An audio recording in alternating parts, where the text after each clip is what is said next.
महामारीको दोस्रो लहर आउनु अघि पर्याप्त खोप नहुँदा धेरै क्षति बिहोर्नु पर्यो। अहिले तेस्रो लहरको मुखैमा पुग्दा पनि भएकै खोप लगाउन नसकेर पछुताउने अवस्था आउँदै त छैन।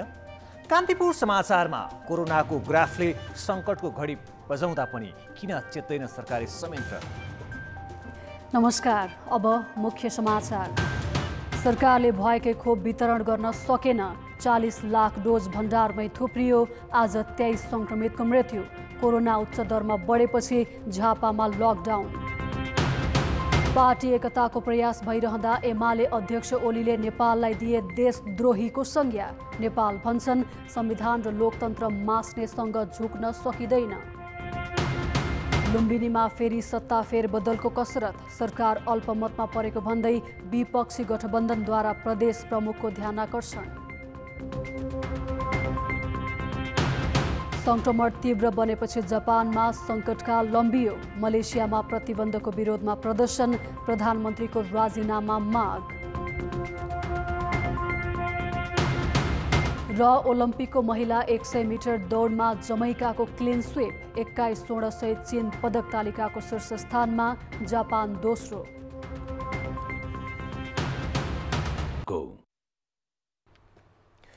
नेकपा एमालेको विवाद अहिलेसम्मकै खराब अवस्थामा पुगेको छ। अध्यक्ष केपी शर्मा ओली र वरिष्ठ नेता माधव नेपालका तिक्ततापूर्ण अभिव्यक्ति र एक अर्का विरुद्धका समानान्तर तयारीले अब यी दुवै समूह एकता होइन मैदानमै मुठभेडमा उभिने सङ्केत गरेका छन्। शनिबार एमाले काठमाडौँ जिल्ला कमिटीले आयोजना गरेको भेलालाई सम्बोधन गर्ने क्रममा अध्यक्ष ओलीले नेपाललाई देशद्रोहीकै संज्ञा दिँदै पार्टीमा ठाउँ नदिने प्रश्न पारे। नेपाल बाहेकका नेतासँग मात्र एकता गर्न सकिने उनको भनाइ थियो। माधव नेपाल जस्ता आन्दोलन विरोधी देशद्रोहीहरूलाई कुनै ठाउँ छैन यस पार्टीमा। कुनै ठाउँ जसले वामपन्थी सरकार ढाल्ने, दक्षिणपन्थी सरकार बनाउने, दक्षिणपन्थीको समर्थनमा फ्लोर क्रस गरेर भोट हाल्ने, विश्वासको मत आफ्नो पार्टीको अध्यक्षले, आफ्नो पार्टीको प्रधानमन्त्रीले विश्वासको मत माग्दा 27 जना बाहिर लिएर गएर त्यो सरकार ढाल्ने। नेता नेपालकै कारण प्रधानमन्त्री पद गुमेको ठानेका ओलीले बालुवाटारबाट बालकोट पुगेर बारदलीबाट नेपाललाई गद्दार घोषणा गरेका थिए। त्यस यता दोस्रो तहका नेताहरूले एकता प्रयास गरिरहेकाले ओली केही नरम बनेका थिए। शनिबारको प्रस्तुतिले एकताको प्रयास पनि बिथोलिँदै गएको देखाएको छ। किनभने नेता नेपाल पनि आफू निकट अखिल फोर्सको छुट्टै भेला बोलाएर सम्बोधन गर्न थापाथली पुगेका थिए। संविधान र लोकतन्त्रको रक्षाका लागि पार्टीभित्रै विद्रोह गर्नु परेको भन्दै उनले आफ्नै अडानको औचित्य पुष्टि गर्न खोजेका थिए। हामीले रगत पसिना बगाएर ल्याएको संविधान, यो संविधानको मर्यादाको रक्षा गर्छौँ हामी। यो संविधानलाई कसैले कुचिने काम गर्छ भने त्यो हामीलाई स्वीकार्य छैन। त्यस हुनाले अहिले भर्खरै सर्वोच्च अदालतले जुन हिसाबले फैसला गरेको छ, यो लामो समयदेखि गलत बाटोमा गइरहेको देशलाई, लोकतान्त्रिक आन्दोलनको प्रवाहलाई ठिक बाटोमा ल्याउने काम गरेको छ। यो प्रतिसभालाई फेरि विघटन गर्ने कसैले पनि दुस्साहस नगरोस्। फेरि फर्केर प्रधानमन्त्री बन्छु कि भने ठानेर जाल जेल षड्यन्त्र कसैले नगरोस्। त्यसो त एकता कार्यदलले तयार गरेको 10 बुँदे खाकालाई नेपालले अस्वीकार गर्नु र दुई नेताको भेटवार्ता गराउने प्रयास असफल हुनुले पनि परिस्थिति झन् बिग्रदै गएको छ। यद्यपि संस्थापन पक्षले एकताको लागि भन्दै शनिबार बोलाएको स्थायी समिति बैठक आइतबार सारेको छ। आजको बैठक स्थगित गरिएको छ र भीम रावल लगायतका कमरेडहरू जो सबै त्यहाँ उपस्थित हुनुहुन्थ्यो, उहाँहरू माधव कमरेडसँग कुराकानी गर्नको लागि उहाँले दिएको समयअनुसार उहाँहरू त्यता लाग्नु भएको छ। जे होस्, हामी अहिले पनि नथाकिकन पार्टीलाई एकताबद्ध बनाउन लागिरहेका छौँ। एकताको निम्ति प्रयत्न भइरहेका छ। अहिले पनि उहाँहरू कहाँ चाहिँ बैठक चलिरहेको छ। त्यसको रिजल्टको निम्ति केही समय पर्खन अनुरोध गरे हुनाले हाम्रो अध्यक्षले हामीलाई जानकारी गराउनुभयो। एकता प्रयास निरर्थक हुँदै गएको र एकले अर्कालाई सार्वजनिक रूपमै टर्रो भाषामा चुनौती दिनुले एमालेको द्वन्द्व अहिलेसम्मकै खराब अवस्थामा पुगेको देखाउँछ। कान्तिपुर समाचारका लागि क्यामेरामा विनोद कोजुका साथ दशरथ राई र दीपक आचार्य, काठमाडौँ। जनता समाजवादी पार्टीको संसदीय दलको नेतामा अध्यक्ष उपेन्द्र यादव चयन भएका छन्। सिंहदरबारमा आज बसेको जसपा संसदीय दलको बैठकले यादवलाई सर्वसम्मत रूपमा दलको नेता चयन गरेको हो। बैठकमा जसपाका 32 मध्ये 21 सांसद उपस्थित थिए। पार्टीका अर्का अध्यक्ष महन्त ठाकुर पक्षका सांसद भने उपस्थित भएनन्। निर्वाचन आयोगले यादव पक्षलाई पार्टीको आधिकारिकता दिनुअघि ठाकुर पक्षले राजेन्द्र महतोलाई संसदीय दलको नेता चयन गरेको थियो। यादव पक्षले आधिकारिकता पाएपछि ठाकुर पक्ष कमजोर बनेको छ। नयाँ प्रदेश प्रमुख आए लगत्तै लुम्बिनी प्रदेशमा पुनः सत्ता समीकरणको राजनीति तातेको छ। विपक्षी गठबन्धनले वर्तमान सरकार अल्पमतमा परेको र अवैध रहेको भन्दै शनिबार ध्यानाकर्षण पत्र बुझाएको छ। तर शङ्कर पोखरेल नेतृत्वको एमाले सरकार भने सहज रूपमा बाहिरिने मनसायमा देखिएको छैन। लुम्बिनी प्रदेशको विपक्षी गठबन्धनले नवनियुक्त प्रदेश प्रमुख अमिक शेरचनलाई वर्तमान सरकार अल्पमतमा रहेको र अवैध रहेको भन्दै ध्यानाकर्षण पत्र बुझाएको छ। नेपाली काङ्ग्रेस, माओवादी केन्द्र, जनता समाजवादी र राष्ट्रिय जनमोर्चाका 41 मध्ये 40 प्रदेशसभा सदस्य शनिबार सशरीर उपस्थित भएर ध्यानाकर्षण पत्र बुझाएका हुन्। ध्यानाकर्षणमा वैशाख 6 मा अविश्वासको प्रस्ताव आएपछि मुख्यमन्त्री शङ्कर पोखरेलले विश्वासको मत लिनु साटो सरकारबाट राजीनामा दिएको, गैर कानुनी रूपमा वैशाख 21 मा नियुक्त भई सरकार चलाएको, आफूलाई संविधानको धारा 168 को 1 अनुसार सरकार बनाउन विमला खत्री ओली, दीर्घनारायण पाण्डे र अमरबहादुर डाँगीको कृत्य हस्ताक्षर बुझाएको, असार 31 मा जबरजस्त बजेट अधिवेशन अन्त्य गरी साउन 1 मा अध्यादेशबाट बजेट ल्याएर एकपछि अर्को रूपमा संविधानलाई कमजोर बनाएको उल्लेख छ।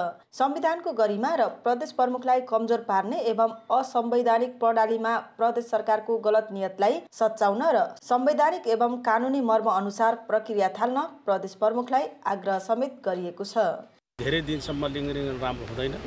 सके हामी उम्मेद गरेका छौँ कि भोलि उहाँले राजीनामा गर्नुहुन्छ। राजीनामा गर्नु भएन भने विश्वास मत पनि लिने प्रयास गर्नु भएन भने अविश्वास प्रस्ताव हामी 2-3 दिनभित्र दर्ता गराउँछौँ। अधिवेशनको अन्त्य भइसकेको छ। अन्त्य भइसक्यो हुनाले विशेष अधिवेशनको हामी माग गर्छौँ र विशेष अधिवेशन माग गरिसकेपछि अविश्वासको प्रस्तावलाई हामी पारित गराएर सरकारको नयाँ सरकार निर्माण गर्छौँ। प्रदेश प्रमुखले ध्यानाकर्षण पत्रबारे मुख्यमन्त्रीलाई जानकारी गराउने, सहज निकास खोल्न र संविधान एवं विधि अनुसार प्रदेश चलाउन आग्रह गर्ने नत्र प्रक्रिया थाल्ने आश्वासन दिएका छन्। कुन कारणले यो स्थिति उत्पन्न भयो भन्ने कुराहरू मैले अध्ययन गर्नेछु र अहिले भर्खरै म आएको छु। सबै राजनीतिक साथीहरूसँग सहकार्य गरेर तपाईँहरूसँगै सरसल्लाह गरेर एउटा निष्कर्षमा हामी पुग्नुपर्छ। एमाले सरकार भने सहज रूपमा बाहिरिने वा विश्वासको मत लिने मनसायमा छैन। सरकार गठनका बेला बहुमतमा रहेकाले संविधानको धारा 168 को 1 अनुसार एकल बहुमतमा बनेको सरकार कानुनी रूपमा वैध भएको उसको जिकिर छ। सरकारमा सहभागी भएका तर पदमुक्त भएका जसपा सदस्यहरू पुनः अदालत जाने भएकाले टुङ्गो नलाग्दासम्म सरकार टसमस नगर्ने दाबी छ। सरकार हामी बनाउँछौँ भनेर दाबी गर्ने शक्ति हो। अब त्यो शक्तिसँग बहुमत छ भने त्यो शक्ति अगाडि जाने कुरा हो। प्रदेशसभाभित्र रहेका कतिपय राजनीतिक मुद्दाहरूलाई हल गरेर विश्वासको मत लिनुपर्छ भन्ने सोचाइमा प्रदेश सरकार छ। तर अहिले भर्खरै तुरुन्तै अहिले सरकार विश्वासको मत लिने पक्षमा छैन र हामी विश्वासको मत लिने ठाउँमा जाँदैनौँ। लुम्बिनी प्रदेशमा रहेका 80 प्रदेश सदस्य मध्ये सत्तारूढ एमालेका 38 सदस्य छन्। विपक्षी गठबन्धनमा 41 सदस्य छन्। माओवादी केन्द्रबाट एमाले प्रवेश गरेपछि पदमुक्त भएका दधिराम खरेल र दिनेश पन्थी पुनर्बहालीको मागसहित पुनः अदालत गएका छन्। यस्तोमा सरकार जोगाउने र गिराउने होडमा सांसद खरिद बिक्री, दल त्याग, राजीनामा, हराउने र भेटिने एकपछि अर्को फोहोरी खेल बढेको छ। कान्तिपुर समाचारका लागि क्यामेरामा स्वस्तिक श्रेष्ठका साथ अमृता अनमोल, बुटबल, रूपन्देही। भिडभाड बढेकाले एकातिर कोभिड संक्रमणको ग्राफ ह्वात्तै उकालो लागिरहेको छ भने अर्कातिर सरकारले भएकै खोप लगाउन सकेको छैन। खोपका लागि 4 घण्टासम्म लाइन बस्नुपर्ने स्थितिमा पनि खोप केन्द्र बढाइएको छैन। त्यति मात्र होइन, खोप केन्द्रमा पुगेकाहरू समेत रित्तो फर्किनु परेका बेला 40 लाख डोज खोप सरकारले भण्डारण गरेर राखेको छ। कोभिड संक्रमण पछिल्लो एक सातामा ह्वात्तै बढेकाले झापाका सबै बजार क्षेत्र आइतबारदेखि बन्द गरिँदैछ। त्यहाँ शनिबार मात्र 153 सङ्क्रमित थपिए। सङ्क्रमण भयावह बने पनि सरकारले तोकेको लक्षित समूहले नै खोप पाउन सकेको छैन।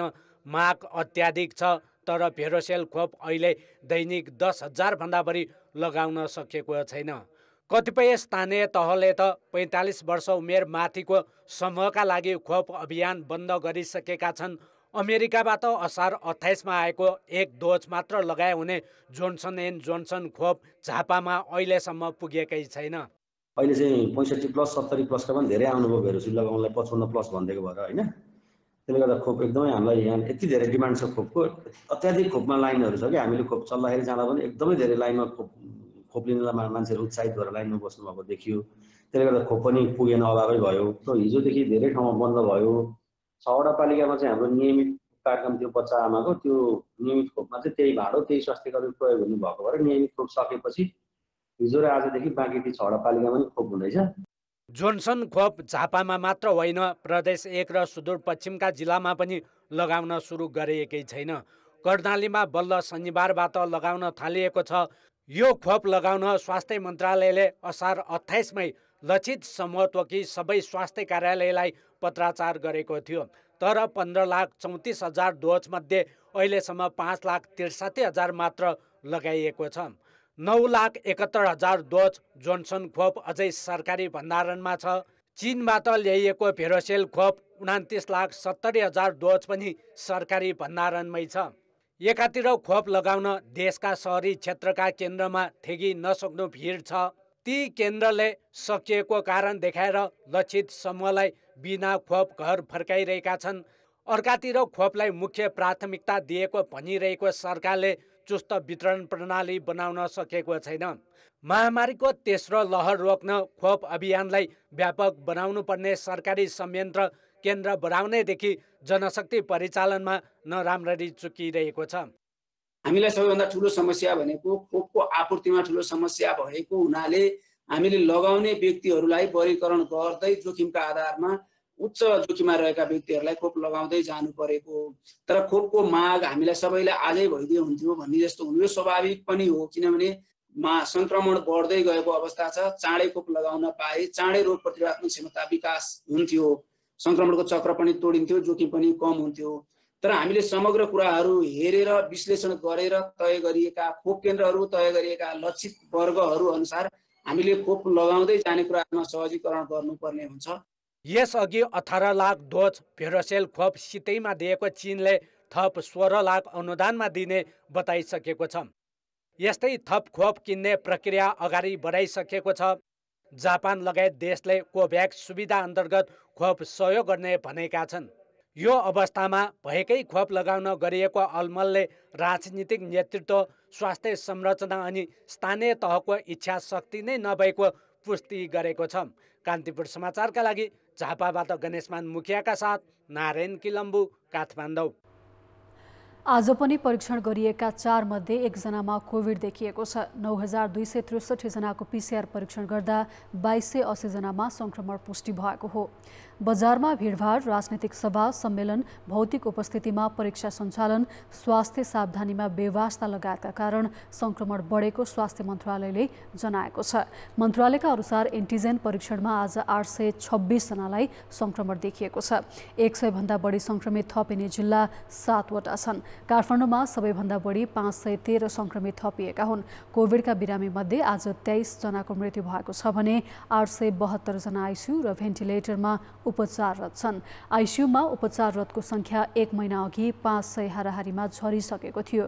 संक्रमण मुक्त हुनेको तुलनामा कोभिड हुनेको संख्या बढेकाले सक्रिय संक्रमितको संख्या फेरि उकालो लागेर 32,000 नागेको छ। यसैबीच गएको 3 सातामा मलेसियामा 37 नेपालीको कोरोनाका कारण मृत्यु मृत्यु भएको छ। यस्तै इराक र युगान्डामा एक-एकजनाको ज्यान गएको गैर आवासीय नेपाली सङ्घले जनाएको छ। केही साता यता भारत र मलेसियामा नेपालीहरू कोरोनाबाट बढी प्रताडित बनेको सङ्घले उल्लेख गरेको छ।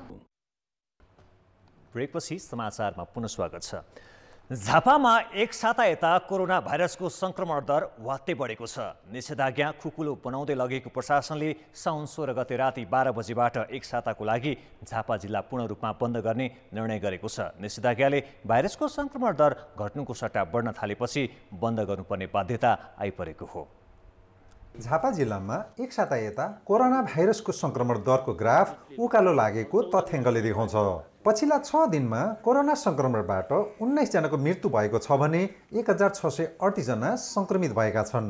एक साता अघि दैनिक 100 को हाराहारी संक्रमित थिए, तर अहिले बढेर 200 नागेको छ। कोरोना भाइरसको संक्रमण समुदाय स्तरमा फैलिसकेको, त्यसलाई नियन्त्रण गर्न पूर्ण रूपमा बन्द गर्नु एकमात्र विकल्प रहेको स्वास्थ्यका कर्मचारीको भनाइ छ। बाहिर हिँड्ने हैन चलायमान पपुलेसन त्यसलाई रोक्न सक्यो भने कम्युनिटीमा रोगको ट्रान्समिसनको जुन चाहिँ चेन छ त्यसलाई ब्रेक गर्न सकिन्छ भन्ने एउटा मेन एपिडेमियोलोजिकल थ्योरी हो। लकडाउन गरियो भने त्यसले पक्का पनि अलिकति रोग सर्ने दरलाई कम गरेर लान्छ नै। झन्डै 3 महिना निषेधाज्ञा जारी गरेको प्रशासनले 2 साता अघिदेखि जनजीवन खुकुलो बनाएको थियो। जनजीवन खुकुलो बनाएपछि संक्रमण दर बढ्न थालेको हो। एक हप्ता अघिबाट 5 वटा नगरपालिका र 2 वटा गाउँपालिकाले स्थानीय तह बन्द गरेका छन्। साउन 16 गते राति 12 बजेपछि जिल्लाका 15 वटै गाउँ तथा नगरपालिका बन्द गर्ने निर्णय भएको छ। तीव्र रूपमा बढेको कोरोना भाइरसको संक्रमण नियन्त्रणका लागि बन्द गर्नु परेको जनप्रतिनिधिको भनाइ छ। कोभिड संक्रमित व्यक्तिहरूको रेसियो चाहिँ दिन प्रतिदिन बढ्दो रूपमा छ र यसले एउटा विकराल रूप चाहिँ लिएर जान सक्ने खालको एउटा लक्षण पनि देखा परिसकेको अवस्था छ र यो कुरालाई न्यूनीकरण गर्नका लागि लकडाउन नै यो अन्तिम विकल्प हो कि भन्ने आम सरकारको चाहिँ एउटा छलफलको विषयवस्तु चासोको विषयवस्तु पनि बनिरहेको अवस्था छ। कोरोना भाइरसको संक्रमण रोकथाम तथा नियन्त्रणको मुख्य विकल्प खोप हो। खोप केन्द्र नै कोरोनाको हटस्पट हो कि भन्ने मानिसको भिडले देखाउँछ। जनस्वास्थ्यका मापदण्ड स्थानीयले पालना नगर्ने हो भने जति नै लामो बन्द र निषेधाज्ञा जारी गरे पनि संक्रमण घट्नेवाला छैन। त्यसैले हामी आफैले सावधानी अपनाउन अति जरुरी देखिएको छ। कान्तिपुर समाचारका लागि गणेश मुखिया, झापा। पूर्व राष्ट्रपति डाक्टर रामवरण यादवले कोभिड संक्रमण रोकथाममा सरकार चुकेको बताएका छन्। बारबरा फाउन्डेसनले आज काठमाडौँमा गरेको कार्यक्रममा पूर्व राष्ट्रपति यादवले सीमा व्यवस्थापनदेखि समुदायमा परीक्षण बढाउने मामिलामा सरकार चुकेकैले कोभिडले भयावह रूप लिएको बताएका हुन्। उनले यसअघि भएका कमी कमजोरी सुधार गरी खोप अभियानलाई पर्नेमा जोड दिए। सारा संसारलाई हाम्रो थोरै स्रोत भएर पनि व्यवस्थापनको हाम्रो त्यति राम्रोसँग अहिलेसम्म राज्यले कुन प्रकारले सम्पूर्ण देशमा हाम्रो जनतालाई सेवा दिनुपर्ने सकिरहेको छ। फाउन्डेसनले अग्रपङ्क्तिमा खटिएर कोभिड महामारी रोकथाममा योगदान पुर्याएको भन्दै 86 जनालाई सम्मान तथा पुरस्कृत गरेको छ। गण्डकी प्रदेशका पर्यटन मन्त्री मणिभद्र शर्मा कणेलले संघीय सरकारले खोप उपलब्ध नगराए आफू अनसन बस्ने बताएका छन्। मन्त्री कणेलले प्रधानमन्त्री शेरबहादुर देउवालाई बलुवाटारमा भेटेर गण्डकी प्रदेशमा आन्तरिक पर्यटन प्रबन्धनको लागि तत्कालै खोपको व्यवस्था गरिदिन भनेका हुन्। संघीय सरकारले यो वा त्यो न्यूमा प्रदेशमा खोप पठाउन अझै ढिलो गरे आफै अनसनमा बस्ने उनको भनाइ छ। उमेर हेरेर होइन 25 वर्षलाई पनि दिन पर्यो, 22 वर्षलाई पनि दिन पर्यो भन्ने कुराहरू राखेको छु। प्रधानमन्त्री कन्भिन्स हुनु भएको छ र स्वास्थ्य मन्त्री केन्द्रीय स्वास्थ्य मन्त्री कन्भिन्स हुनु भएको छ। यो 1 दिन 2 दिनमा त्यसको रिजल्ट आउँछ। आएन भने म त्यही फेरि अनसन गर्न जान्छु। प्रधानमन्त्री देउवाले सिसिएमसीको बैठक राखेर खोप व्यवस्थापन गरिने आश्वासन दिएको कणेलले बताए। स्वास्थ्य राज्य मन्त्रीमा उमेश श्रेष्ठ नियुक्ति विरुद्ध आज काठमाडौँमा प्रदर्शन गरिएको छ। निजी संस्थाकै कारण स्वास्थ्य क्षेत्रमा बेथिति मौलाएको भन्दै नागरिक आन्दोलनले अस्पतालमा लगानी बढाएका श्रेष्ठको नियुक्ति विरुद्ध माइती घरदेखि नयाँ बानेश्वरसम्म मार्च पास गरेको हो। मार्च पासमा डाक्टर गोविन्द केसी पनि सहभागी थिए। नाफा कमाउने संस्थाका सञ्चालकले स्वास्थ्य क्षेत्रमा सुधार गर्न नसक्ने उनीहरूको भनाइ थियो। उनीहरूले धरान स्थित बीपी कोइराला स्वास्थ्य विज्ञान प्रतिष्ठानमा अनियमिततामा संलग्नलाई कारबाहीको माग पनि गरेका थिए।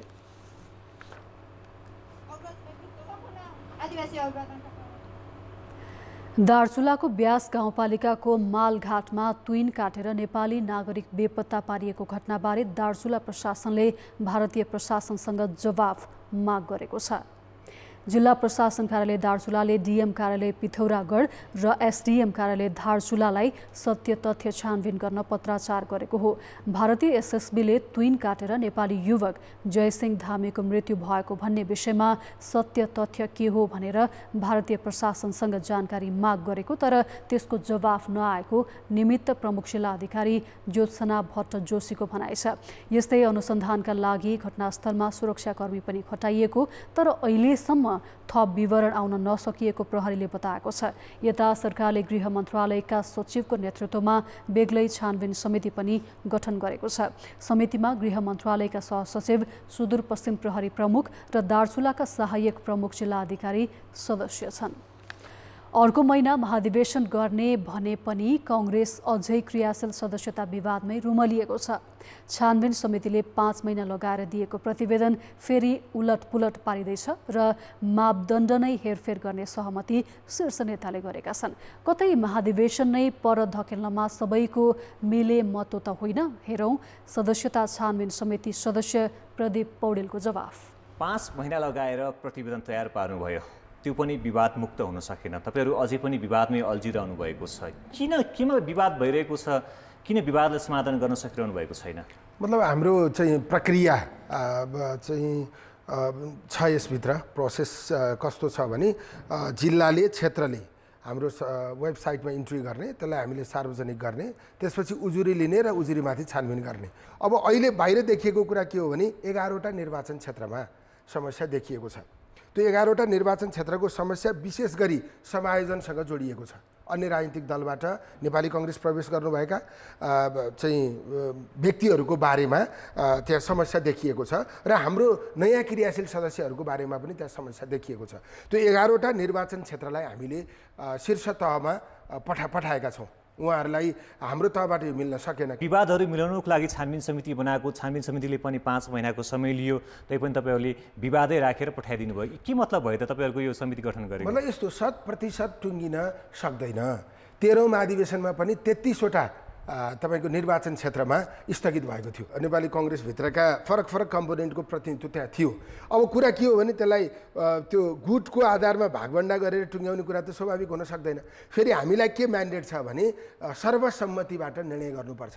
यो स्थगन गर्ने हाम्रो मापदण्डभित्रकै कुरा हो के। हाम्रो शीर्ष नेतृत्वले जुन मापदण्ड बनाएर दियो त्यो मापदण्डभित्र के छ भने यदि तपाईहरुका बीचमा सहमति हुन सकेन भने त्यसलाई स्थगित गर्नुहोस्। सभापति सहितका शीर्ष नेताहरू बस्नु भएको छ, त्यहाँ पनि विवाद नै छ, कहिले टुङ्गिन्छ? अनि मतलब त्यहाँ यस्तो हुन सक्छ नि, त्यहाँ चाहिँ जस्तै समायोजनको विषयमा जे हामीले निर्धारण गरेका थियौँ त्यो फेरिन सक्छ त्यहाँ, हैन? अर्को अन्य पार्टीबाट आएको जेन्युन केसलाई चाहिँ मापदण्ड पुरा भएको छैन भने पनि लिन सकिन्छ भनेर त्यहाँ सहमति हुन सक्छ। त्यहाँ सहमति भइसकेपछि त्यसलाई चाहिँ नाइनास्ती गर्ने कुरा हुँदैन। त्यसैले त्यहाँ गएको विषय चाहिँ समायोजनको विषय मात्रै हो। अब जहाँसम्म महाधिवेशन सार्ने इन्टेन्सन हो अथवा त्यो रणनीति अन्तर्गत कुरा भइरहेको छ भन्ने सवालमा मलाई के लाग्छ भने अब महाधिवेशन गर्ने हो भने अब समस्या छैन। केन्द्रीय पदाधिकारी निर्वाचन गर्नका निम्ति महाधिवेशन प्रतिनिधिको निर्वाचन गरे पुग्छ। हाम्रो 7वटै तहको अधिवेशन गर्नुपर्छ भन्ने पनि छैन। छुट्याएर हाम्रो केही जस्तै वडाबाट क्षेत्रीय प्रतिनिधि आउन सक्छ, प्रतिनिधि सभाबाट महाधिवेशन प्रतिनिधि आउन सक्छ, अनि केन्द्रीय महाधिवेशन हुन सक्छ। प्रोसेस छुट्याएर पनि गर्न सकिन्छ। कांग्रेसको नेताको हिसाबमा कांग्रेसको कार्यकर्तालाई आज भनिदिनुहोस् कि निर्धारित मितिमा महाधिवेशन हुन्छ या हुँदैन? महाधिवेशन हुने कुरामा आशंका बढेर गएको छ, किनकि प्रोसेस चाहिँ रफ्तारमा अगाडि बढेन। हामीले त नयाँ कार्यतालिका आजसम्म त ल्याइसक्नु पर्थ्यो नि, हैन? अब यो दोषीको हो, मतलब दोषी छानबिन समितिले ढिलो गर्यो, एउटा विषय हो। छानबिन समिति पनि दोषीको पक्ष रह्यो, मतलब ढिलो गर्यो। तर छानबिन समितिले ढिलो गर्यो, अब बाँकी रहेको समय चाहिँ अधिवेशन गर्न अपुग थियो भन्ने होइन। 1 महिना 5 महिना लगाएर छानबिन समिति बनाएको, छानबिन समितिले पनि 5 महिनाको समय लियो, तैपनि तपाईहरुको यो समिति गठन गरेको, के मतलब भयो त? 1 महिना 5 महिना लगाएर छानबिन समिति बनाएको, छानबिन समितिले ढिलो गर्यो, अब बाँकी रहेको समय चाहिँ अधिवेशन गर्न अपुग थियो भन्ने होइन। सरकारले आवधिक योजना मार्फत लक्ष्य लिएको 1 दशकपछि बल्ल निर्यात 1 खर्ब नाघेको छ। निर्यात त बढ्यो, तर निर्यात बढाउन भूमिका खेलेका वस्तु स्वदेशी कच्चा पदार्थबाट उत्पादित होइनन्। विदेशबाट कच्चा पदार्थ आयात गरी प्रशोधन गरेर बेचेको भटमासको तेलले निर्यात एकाएक आकासिएको हो। गत आर्थिक वर्ष 15 खर्ब 39 अर्ब रुपियाँको वस्तु आयात भयो। यो आयात अघिल्लो आर्थिक वर्षको तुलनामा 28.66% बढी हो। विशेष गरी डिजेल, फलामे डन्डीको कच्चा पदार्थ एमएस बिलेट र भटमासको कच्चा तेलको आयातमा भएको वृद्धिले समग्र आयातको आकार बढेको हो। गत वर्ष भटमासको तेलको कच्चा पदार्थ 53 अर्ब 65 करोड रुपियाँको आयात गरियो। अघिल्लो आर्थिक वर्षको तुलनामा यो 185% भन्दा बढी हो। आर्थिक वर्ष 2076-77 मा 18 अर्बको भटमासको कच्चा तेल आयात गरिएको थियो। भारतमा भटमासको तेलको माग उच्च रहेकाले व्यापारीले त्यसको फाइदा उठाउन कच्चा तेलको आयात बढाएका हुन्। राष्ट्रिय योजना आयोगले त्रिवर्षीय योजना 2067-68 मा निर्यात व्यापार 1 खर्ब पुर्याउने भनेको थियो। त्यसको 10 वर्षपछि 1 खर्ब 41 अर्बको निर्यात भएको हो। निर्यातको वस्तुहरू हामीले प्रमुख 10 वस्तु हेर्ने हो भनेदेखि पहिलो प्रशोधित भटमासको तेल छ पहिलो नम्बरमा, भनेदेखि दोस्रो सिन्थेटिक यान छ, त्यसै गरी उनी गलैँचा कार्पेटहरू छ र चौथोमा अलैँची छ।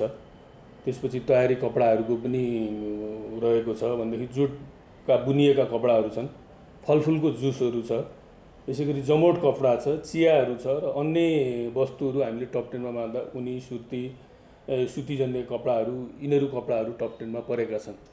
त्यसरी हेर्दा अब हाम्रो अलिकति कन्ट्रिब्युसन चाहिँ बढी भटमासको तेलले गरेको छ, जुन अहिले बढी भारतमा निर्यात हुन्छ त्यो, र यसको र मेटेरियल हामीले इम्पोर्ट पनि गर्छौँ। इम्पोर्ट बेस एक्सपोर्ट भनौँ यसलाई।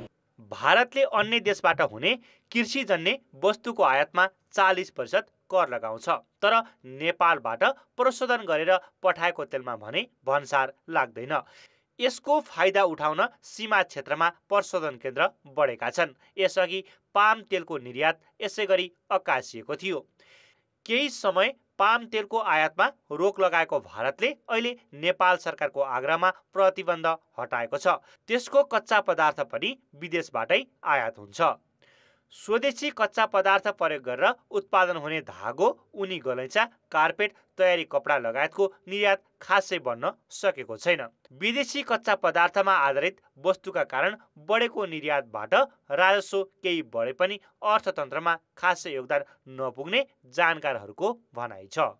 यस किसिमको निकासी जुन चाहिँ एक किसिमको भलबाडी जस्तो लाग्छ। किन भन्नु होला भने यसले मुलुकभित्र इम्प्लोइमेन्ट क्रिएट गर्नका लागि अथवा रोजगारी सिर्जना गर्नको लागि, मुलुकभित्र भ्यालु एड गर्नका लागि र एक्सपोर्टलाई अथवा निर्यातलाई दिगो बनाउनको लागि यसले कतिको काम गरेछ भन्ने कुरो त्यो पसीमा यसलाई हेर्नुपर्ने हुन्छ, त्यसको निकासीको गुणस्तर। त्यसरी हेर्दाखेरिमा यो एक किसिमको चाहिँ भलबाडी जस्तो। भटमासको तेलको निर्यात अकासिँदा सीमित केही व्यापारी मालामाल भएका छन्। विदेशी कच्चा पदार्थमा आधारित वस्तुको निर्यात दिगो हुँदैन। त्यसैले कृषिजन्य र स्वदेशी कच्चा पदार्थमा आधारित वस्तुको निर्यात प्रवर्धन नै देशको आवश्यकता हो। कान्तिपुर समाचारका लागि क्यामेरामा रूपक कोइरालाका साथमा सुदिल पोखरेल, काठमाडौँ। अब जनमतको अन्तिम परिणाम। जनमतमा हिजो हाम्रो प्रश्न थियो, विकास बजेटको ठूलो हिस्सा आर्थिक वर्षको अन्त्यमा रकमान्तर गरेर खर्चनुलाई के भन्नुहुन्छ? ए, खर्च देखाउने उपाय, बी, सङ्कटको बाध्यता र सी, शक्तिको प्रभाव। जनमतको अन्तिम परिणाम यस्तो छ। ए, खर्च देखाउने उपायमा 80%, बी, सङ्कटको बाध्यतामा मात्र 3% र सी, शक्तिको प्रभावमा 17%। अब आजको प्रश्न। जनमत हाम्रो प्रश्न छ, भएको खोप पनि सरकारले लगाउन नसक्नुको कारण के होला?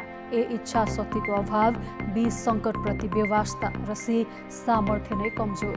जनमतको अन्तिम परिणाम भोलि साँझ 8 बजेको कान्तिपुर समाचारमा प्रसारण गर्नेछौँ। कृपया NEWS news space A, B वा C टाइप गरी 34001 मा SMS गरी आफ्नो मत व्यक्त गर्नुहोला।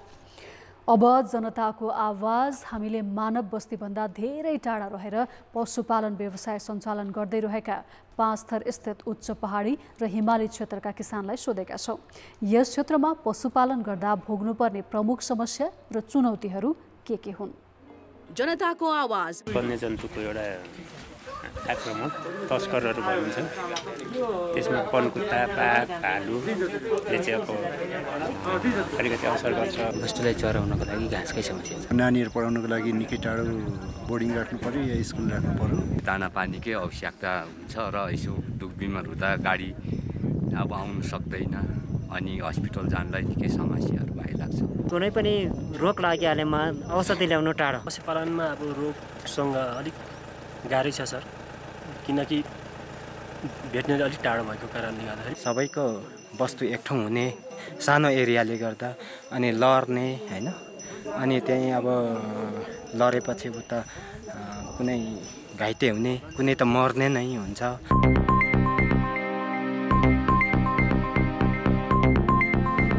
खेलकुद समाचार। टोकियो ओलम्पिकमा फुटबलतर्फ फाइनल प्रवेशका लागि साबिक विजेता ब्राजिलले चिर प्रतिद्वन्दी मेक्सिकोसँग प्रतिस्पर्धा गर्ने भएको छ। आज भएको क्वार्टर फाइनलमा ब्राजिलले इजिप्टलाई 1-0 गोलले हराएर अन्तिम 4मा स्थान बनाएको हो। उसको जितमा मतेस कुनाले गोल गरे। यता मेक्सिकोले दक्षिण कोरियालाई 6-3 गोल अन्तरले हराएर अन्तिम 4मा स्थान बनाएको हो। आयोजक जापानले न्युजिल्यान्डलाई टाई ब्रेकरमा हरायो। निर्धारित र थपिएको समयमा गोल हुन नसकेपछि भएको पेनाल्टी सुटआउटमा जापानले 4-2 को बाजी मार्यो। जापानले फाइनल प्रवेशका लागि स्पेनसँग प्रतिस्पर्धा गर्नेछ। स्पेनले आइभेरी कोस्टमाथि 5-2 गोल अन्तरको जितसहित सेमिफाइनलमा स्थान सुरक्षित गरेको हो। स्पेनको जितमा राफा मिरले ह्याट्रिक गरे। सेमिफाइनल खेल मङ्गलबार हुनेछ। कान्तिपुर खेलको समाचार अहिलेलाई यति नै। अब मौसम सम्बन्धी जानकारी।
कान्तिपुर समाचार अहिलेलाई सकियो। कान्तिपुर टेलिभिजन हेर्दै गर्नुहोला।